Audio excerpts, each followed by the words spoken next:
Hi, it's Graham Frost here again, just with a few thoughts to help you through your days and hopefully weeks in a young offenders institution or indeed any other type of prison. Now, I was pretty stupid when I got myself into trouble back in the 1970s.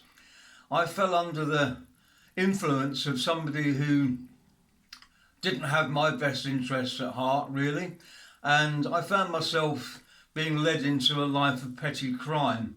One of the things that me and my partner in crime used to do was burgle hotel rooms in London. And yeah, we thought we'd invented the perfect crime. We would book into a hotel, and in those days you didn't have to pay before you went to your room.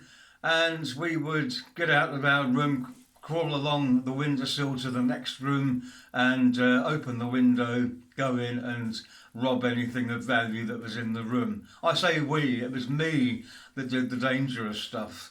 And the lesson that I had to learn was that I needed to stop being influenced by bad people.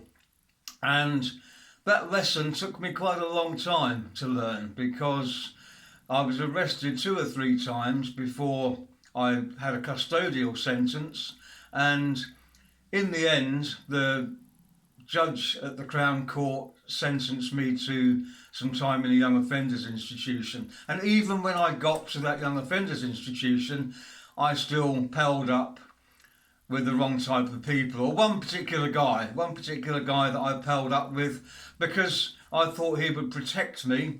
And so I kind of palled up with this chap, and one day he beat somebody to a pulp in the young offenders institution, and I never saw him again after that. He was taken away. I was put in solitary confinement for 24 hours because they thought that because I was always with him that I'd been involved in that as well.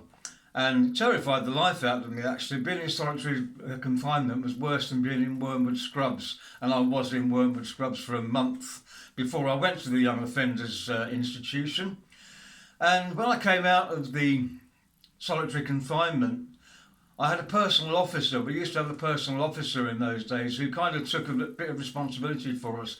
And he was named Mr. Taylor, and we used to call him Tinker Taylor.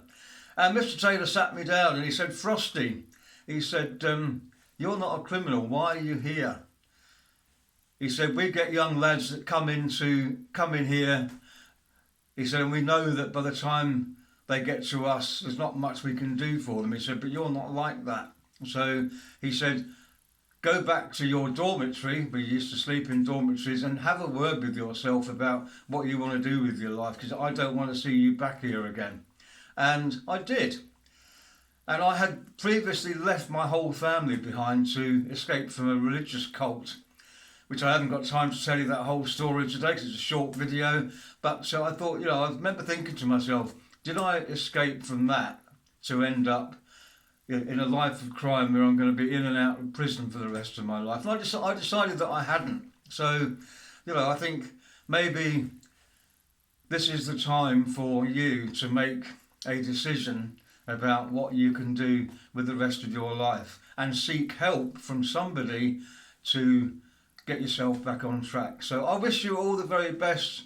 I'm thinking of you as you're in your young offenders institution or your prison, and please know that at least there is one person out here who's thinking of you. But please take this opportunity to make some good decisions about the rest of your life. Thank you.